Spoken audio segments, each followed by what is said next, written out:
दोस्तों आप सबका स्वागत है मेरा मूवी रिव्यू शो में। आज आप सबके लिए एक मूवी ले गया हूँ जो कि अभी बीते शुक्रवार यानी 1 अगस्त को रिलीज हुई है थिएटर्स में। मूवी का नाम है सन ऑफ सरदार 2। ये सन ऑफ सरदार की फ्रेंचाइजी का सेकंड पार्ट है जो कि 1 अगस्त को रिलीज हुआ है। इस मूवी की आज बात करेंगे कहानी की, डायरेक्शन की, पब्लिक रिव्यू की, IMDb रेटिंग्स की और रनिंग टाइमिंग की और कास्ट की, सब चीज़ों के बारे में बात करेंगे। सबसे पहले अगर बात करूँ इस मूवी के डायरेक्शन की, तो इस मूवी का डायरेक्शन किया है विजय कुमार अरोड़ा ने। ये एक पंजाबी डायरेक्टर है, पंजाबी कई सारी मूवी इन्होंने डायरेक्ट करी हैं। मूवी की कास्ट की बात करूँ तो कास्ट में मेन जो कास्ट है वो अजय देवगन इस मूवी के अंदर मेन कास्ट में, और मुरमुल ठाकुर। उसके बाद और भी बहुत सारे कैरेक्टर हैं, मतलब भर भर के डाले गए हैं। सबसे पहले मैं बात करूँ, रवि किशन है, मुकुल देव है, संजय मिश्रा है, विंदु धारा सिंह है, नीरू बवेजा है, रश्मि है, चंकी पांडे है, अश्वनी है और शरद सक्सेना। मतलब कि भर भर के कास्ट डाली गई है इस मूवी के अंदर। एक कॉमेडी टाइप की मूवी बनाई गई है, बट कहानी के अंदर जैसे जैसे जाएंगे ना आपको थोड़ा सा अटपटा लगने लगेगा। एक समय ऐसा आ जाता है मूवी को देखने के बाद कि लगने लगता है कि यार मैं कहानी एक कॉमेडी मूवी देखने आया हूँ या एक सीरियस मूवी देखने आया हूँ। सबसे पहले बात करूँ, इस मूवी के अंदर दिखाया जाता है कि अजय देवगन की शादी हो जाती है, बट उसकी बीवी कनाडा चले जाती है और वहाँ पे वो अपने जॉब के लिए शादी करने के तुरंत बाद, और वो 11 साल हो जाते हैं, वो आती नहीं है। और फिर उसके बाद उनका वीज़ा लगता है कनाडा का और वो जाते हैं कनाडा अपनी बीवी को मिलने के लिए और लेके आने के लिए। बट उसके आने के बाद उनके साथ क्या क्या होता है वो इस मूवी को देखने के बाद पता चलेगा। किस तरीके से ये इनको लात मार के भगा दिया जाता है घर से, और किस तरीके से एक ऐसी पाकिस्तानी फैमिली में भी जाके मिल जाते हैं और वहाँ जाके एक आप नकली बाप का किरदार करते हैं और एक नकली माँ का किरदार मुरमुल ठाकुर करती हैं। किस तरीके से एक लड़की की शादी करने के लिए ये एक नकली माँ बाप बनते हैं, और किस तरीके से इस मूवी के अंदर फैमिलीज़ को जोड़ा जाता है, और किस तरीके से फैमिली का एक ऐसे टाइम भी आ जाता है कि यार रिश्तों का ना मजाक बनने लगता है।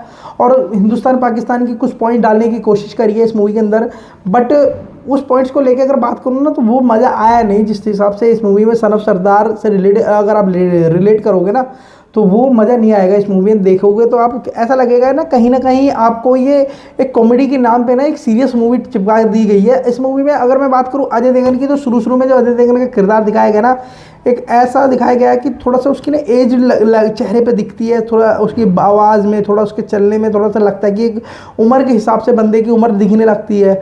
बट उसके बाद में फिर दिखाया जाता है कि किस तरीके से ये जाके हेल्प करता है लोगों की, एक सीधा साधा सा सरदार दिखाया जाता है। बट इस हिसाब से ना एक मूवी के अंदर जिस हिसाब से कॉमेडी मूवी होनी चाहिए थी ना, उस हिसाब से कॉमेडी मूवी बनी नहीं। कहीं ना कहीं हर एक पॉइंट में ना एक सीरियसनेस आ रही थी मूवी के अंदर। कॉमेडी ऐसा लग रहा था कि मूवी को कॉमेडी बनाने की कोशिश करी जा रही है, क्योंकि एक कॉमेडी मूवी थी तो डायरेक्टर द्वारा कॉमेडी डायलॉग दिए जा रहे थे, बट कॉमेडी लिकड़ के नहीं आ रही थी। जिस हिसाब से इस मूवी के अंदर ऐसे ऐसे किरदार डाले गए, जैसे कि मैं बात करूँ इस मूवी के अंदर संजय मिश्रा जैसे कॉमेडियन डाले गए और उनसे एक सीरियस रोल कराया गया, और मुकुल देव थे इस मूवी में, बिंदु धारा सिंह थे। मतलब एक ऐसे ऐसे कॉमेडियन थे मतलब जो अच्छी कॉमेडी कर सकते थे, उनसे भी कॉमेडी नहीं कराई गई। हाँ, अगर मैं बात करूँ कैरेक्टर की, एक्टर्स की, तो इस मूवी में सबसे अच्छा जो मुझे किरदार लगा, एक्टिंग लगी, वो रवि किशन की लगी। रवि किशन ने एक भोजपुरी एक्टर होने के बाद भी एक इतनी अच्छी पंजाबी बंदे की एक्टिंग करी, और एक अच्छे एक्टिंग के साथ साथ एक किरदार भी बहुत दमदार निभाया। मतलब ओवरऑल बात करूँ तो रवि किशन भारी बढ़ गए अजय देवगन के ऊपर। अजय देवगन की एक्टिंग और कॉमेडी रवि किशन के आगे मुझे कोई खास नहीं लगी। रवि किशन की इस मूवी के अंदर बहुत ही ज़्यादा इंपॉर्टेंट, मैं ये कहता हूँ कि अजय देवगन से भी ज़्यादा इम्पैक्ट डाला इस मूवी में रवि किशन ने। और भी कई सारे कैरेक्टर थे, एक्टर थे, जैसे कि अश्वनी थी इस मूवी के अंदर, वो भी एक कॉमेडियन है और उसको भी एक सीरियस रोल दे दिया गया।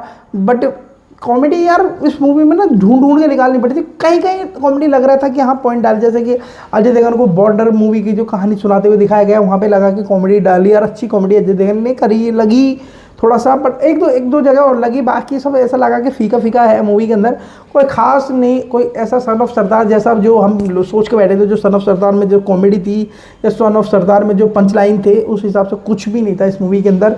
और ये आप कह सकते हो सन ऑफ सरदार के और दौरे तक भी नहीं है, मतलब कि कोई खास मूवी मुझे नहीं लगी। IMDb रेटिंग की बात करूँ इस मूवी की तो 7.4 आउट ऑफ 10 इस मूवी की IMDb रेटिंग, और लगभग 2 घंटा 35 मिनट के आसपास की इस मूवी की रनिंग टाइमिंग। आप पब्लिक रिव्यू की बात करूँ तो पब्लिक रिव्यू को भी बहुत ही ज़्यादा गंदा आ रहा है इस मूवी का। जो लोग एक्सपेक्टेशंस के साथ गए थे कि सन ऑफ सरदार जैसी मूवी और उस जैसी कॉमेडी देखने के लिए मिलेगी, बट इस मूवी को ना एक अलग ही लेवल पर ले जाया गया। और अजय देवगन तो मुझे ऐसा लग रहा है कहीं ना कहीं ये गलत स्क्रिप्ट चूज़ कर रहे हैं, कहीं ना कहीं गलत, अभी एक कुछ समय से ना गलत चीज़ों को चुन रहे हैं। कहीं ना कहीं इनको अभी कोई नई स्क्रिप्ट और नई अच्छी स्टोरी लेके आने की ज़रूरत है, क्योंकि अगर नहीं आए तो ये अजय देवगन भी एक फ्लॉप एक्टर मेरे हिसाब से बन जाएंगे, क्योंकि इनकी बार बार वही इस तरीके की एक्टिंग और उसी तरीके का जो किरदार निभा रहे हैं ना, ये मज़ा नहीं आ रहा है इनकी एक्टिंग में। अब ओवरऑल ठीक है, अगर आप फैमिली के साथ जाना चाहते हो कॉमेडी थोड़ा सा देखने के लिए तो जा सकते हो। वैसे ओवरऑल ठीक है मूवी, अगर आप फैमिली से रिलेट करते हो, वरना कोई खास इतना मज़ा है नहीं। ना ही इस मूवी के अंदर कोई सस्पेंस है, ना इस मूवी के अंदर कोई खास ऐसी कोई चीज़ है कि जो आपको देख के इस मूवी को याद रहेगी। जैसे कि सन ऑफ सरदार जैसे ही मूवी के अंदर बहुत सारे डायलॉग्स, गाने या कई सारी ऐसी चीज़ें थी ना, जो आज भी अगर उस चीज़ को बोला या करा जाता है ना तो सन ऑफ सरदार मूवी की याद आती है। इस तरीके का ऐसा भी कोई भी चीज़ इस मूवी के अंदर नहीं थी। ओवरऑल आपको मेरा रिव्यू कैसा लगा प्लीज़ लाइक शेयर कमेंट करके ज़रूर बताइएगा, और सपोर्ट करने के लिए सब्सक्राइब जरूर करना। Thank you.